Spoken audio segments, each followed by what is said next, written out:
If you thought I didn't trust the Vancouver Canucks before, you can only imagine how I felt yesterday during the day when I saw that Thatcher Demko is going to be out for the entirety of this series.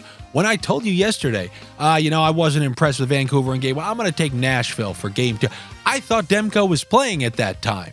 Now that I know he's out for the rest of the series, let's just say I hope you got your Nashville series price in when they were down 1-0. Because I don't think you're going to get a chance at that again. They may never trail in this series again now that they're going home for 2. And take it easy, guy up there in Vancouver. I'm thinking the same thing that you're thinking. Relax. You don't have to burn your city down again like you did after Game 7 against the Bruins. You had a chance to bring the first cup home for Canada. It was on your own home ice. It wasn't like the Oilers in 2006 when they played the Hurricanes, had to go down there to Carolina. You blew it on your home ice. It's not a big deal, and this shouldn't be that big. It's not your fault. It's Casey DeSmith. You're going to trust Casey DeSmith the rest of the way? I'm going to choose not to, and this is exactly why I said you got to be in that bottom half of the bracket, and it was crucial for any team in the West who's going to make an easier run. Now, the Oilers. Tell me it's not. I was talking to Josh about this on Friday. It's all about the paved path. Do you see those teams up there on the other side of the bracket? How's Vegas looking? Are they looking real bad? You still got Dallas, the number 1 seed in the West, who's playing tonight, trying to even up that series. How'd Colorado look last night? Scored another 4 against Hellebuck and then an empty netter. They scored 5 in that game. Yeah, so there's that side of the bracket. And then a Demko-less Vancouver, an upstart feel-good story in Nashville who blocks a ton of shots, the underperforming LA Kings, and then the high expectations of the Edmonton Oilers. And I guess that's where we will start on this night. We got the Oilers playing the Kings in Game 2. Oilers fans, they got to be thrilled. We threw an absolute beating. We came out, we dominated that game. It was over before it even started. Even though that's the case, even when the Oilers dominate games and it's over before it started, they still give up 4 goals in the process. Skinner looks at the stats and goes, oh, my goals against is 4 for that game. That's nice. And that's just why they'll always remain on the fringe of the scam 5. Can you picture a team like Florida being up like 5-0 on a team and then just conceding 3 or 4 useless goals? That's a bad part of this Edmonton DNA. So they'll look to go up 2-0 on the LA Kings tonight. I just want to remind you guys, the Kings won Game 1 in the previous 2 years, and that was not a good omen for them. So I don't think by any stretch of the imagination, like, okay, they won Game 1. Well, they lost Game 1 the previous 2 years and won this series. Let's hope. Let's hope that they can continue the momentum. One thing that I'm going to take for this game, the same thing I took last game, because Edmonton insists on their roller hockey style, I'm going to go with over 2.5 goals for the LA Kings. Maybe they come out, have a great game, and win.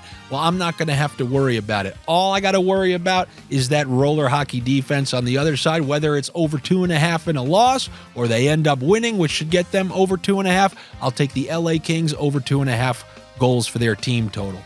And then there's Connor McDavid, who came out of the gate flying, I think 5 assists in a game, first time in over 25 years or something like that. And this is very simple. When a guy like Connor McDavid gets that hot, you ride the coattails as long as the price is even relatively decent. We're getting a relatively decent price on the Oilers' own home ice. I see no reason why not to go with that again. I'll go over 1.5 points for Connor McDavid. Now, he has a line mate. Everybody on the Patreon, they kept checking like when you were a kid and you went to Blockbuster hoping that great game was back. It was never back. It was never back. Then you hoped to check the recent returns and go through that, and it was never there either. There was always some sort of scam where they called and a guy put it to the side. You could never get the new game that came out. And that's how everybody was waiting for the Adam Henrique player props, because I had mentioned there are certain props that populate on the websites that they drop like an hour before the game. Maybe sometimes it has to do with stuff like the William Nylander news, so they don't know what to do with like Bertuzzi and Domi because of power play situations. Well, Adam Henrique, they dropped like an hour before game time the other night, and that's really important because you want to know what he is? He's that high-priced, I'm going to call these guys like the stirring straw, the high-priced guy who stirs the straw on the line. The last 2 games between the Avalanche and the Jets, the high-priced straw stirrer on that top line is Gabriel Velarde. He's had an assist in back-to-back games, and Kyle Connor, who's like the alpha on the line, he's at a point. So if you've taken the Velarde assist with the Connor point in back-to-back games, you've hit plus 300 twice in a row. You guys know about this. We did it with Zacha. We did it with Lafreniere. We did it with Rust. It's the high-priced stirring straw that gives you higher payouts when you combine them with certain line mates. And Adam Henrique, I believe he's going to be a plus money prop once again. And he's on that top line with Hyman and McDavid. He had 2 points in the first game, and then in their last trial run before the season, he had 2 points in that game as well. So if that line's clicking, McDavid's playing his best, then that's just trickle-down Snakeonomics 101. And then if you take his assist, which came through in the last game, and you combine that with the McDavid over 1.5 points, you're looking at a real good payout. If you go 2 points with the both of them, you're looking at plus 900. If you go 2 points with both of McDavid's line mates, 2 for Hyman, 2 for Henry, you're looking at plus 1,600. Now, I told you, you shouldn't be doing those during the playoffs, but you know what? Rather than just not even offer it to you, let me show you some cake. That guy jogging at the treadmill at the gym, I'm walking by that front window with some cake saying, look, you shouldn't eat it, but if you want to, here it is. So that's what Adam Henrique provides in that game. So I got over 2.5 goals for the Kings, over 1.5 points for Connor McDavid, and then if you want to add some Adam Henrique, I guess technically by the book that means I like the over, but I will not take an over 6.5. If you find an over 5.5, I could live with that for that game. Now, where else should we go on this slate? How about we go to Dallas? And this is so weird to say because usually if you're a top seed, you're the number 1 seed, and you lose to the 8 seed before game 2, I still wouldn't call it a must-win game because when you're the 1 seed, you can go directly into that 8 seeds building. We've seen this many times in the past and just take those 2 games, and now it's 2-2. It's no big deal. Not when you're talking about these Vegas Golden Knights. This is not your standard 8 seed. So if you want to talk about a must-win game for the Dallas Stars, this is it. I mean, the odds of them going into Vegas and winning 2, it's not very likely. They need this game because they're likely at best to split the next 2. So if you lose this one, split the next 2, you're down 3-1, and you got to rip off 3 in a row against the Golden Knights. That's probably not going to happen. So this game means a ton for the Dallas Stars. The money line's a garbage price. It really is. That's the sportsbooks winking at me, saying that is the right pick. Dallas is the right pick because you see Vegas win game 1, you see Stone score, you see everything you need to want to take Vegas once again. They're baiting you. They're baiting you to take that good plus money price, which makes me think Dallas is the way to go. But what I know is that a team like Dallas, down 1-0 in the series, a team that took a penalty 2 minutes into the game and then immediately went down 1-0, they're going to want to get off on the right foot.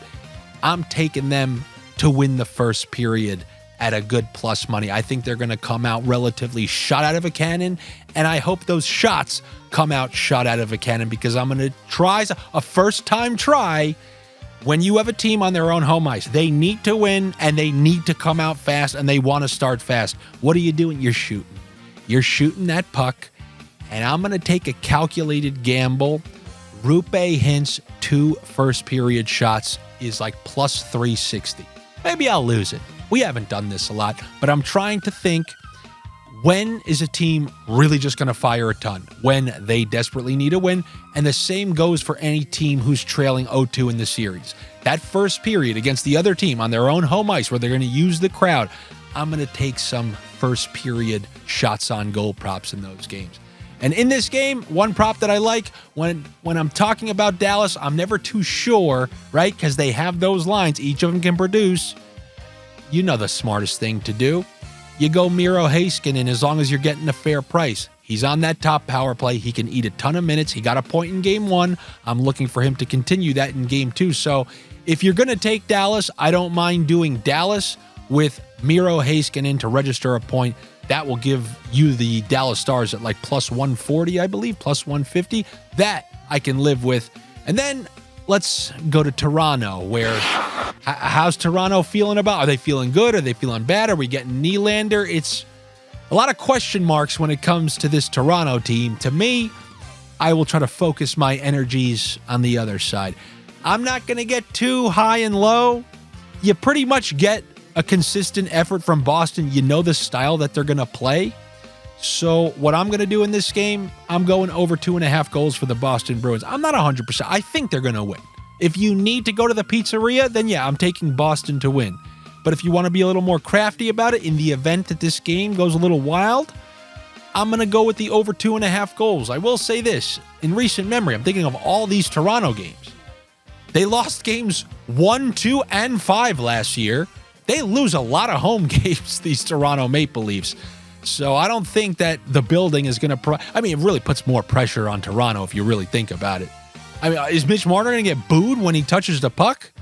I don't know. I'll be watching. But one thing I'm going to take there is the over 2.5 goals for the Boston Bruins. And then if you want that high-priced assist that stirs the drink, that stirs the high prices, we've taken Zacha so many times that we've beat his price into an okay price, but it's not what it used to be. We used to get it plus 200, and then we took the Pasternak points. I'm hesitant about taking all these player point props, but I know that's what the Gargoyles desire. So I'm looking at Danton Heinen, who shares a top line and shares a power play with Pasternak. All he's got to do is be on the contributing end to either a goal from Pasternak, Zacha, or something. I'm taking his point, and then just like that McDavid with Henrique, give me the assist, the extremely high-priced assist for Danton Heinen. It's like plus 240 with the over 1.5 points for David Pasternak, who's been kind of quiet in this series. And if they can connect a couple times in a game where I picked them going over 2.5 goals, a lot of DeBrusk and Marchand game 1 and 2, I'm hoping for Pasternak's line to start to do more work on the road. So that is what I like in that game, and that is what I have for you here on this Wednesday. Good luck to you.